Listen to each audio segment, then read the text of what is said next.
Magluto ako ngayon ng kasaba or balinghoy. Ilagyan ko siya ng gatas, tapos iprito ko.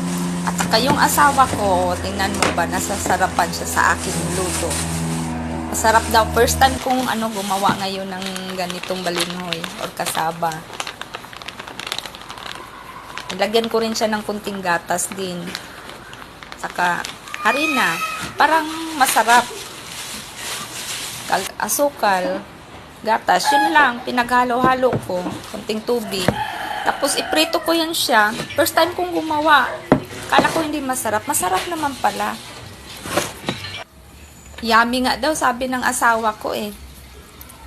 Tapos yun, nagpabalot siya. Kasi babaonin daw niya bago siya alis. Kakainin daw niya sa daanan, sabi niya. Kasi masarap daw yung niluto ko.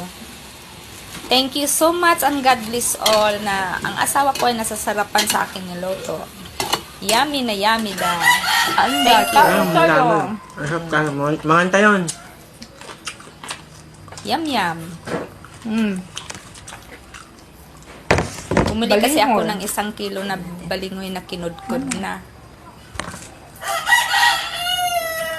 Wow, ang sarap ng aking niluto. Thank you so much. Ang God bless all. Kain tayo.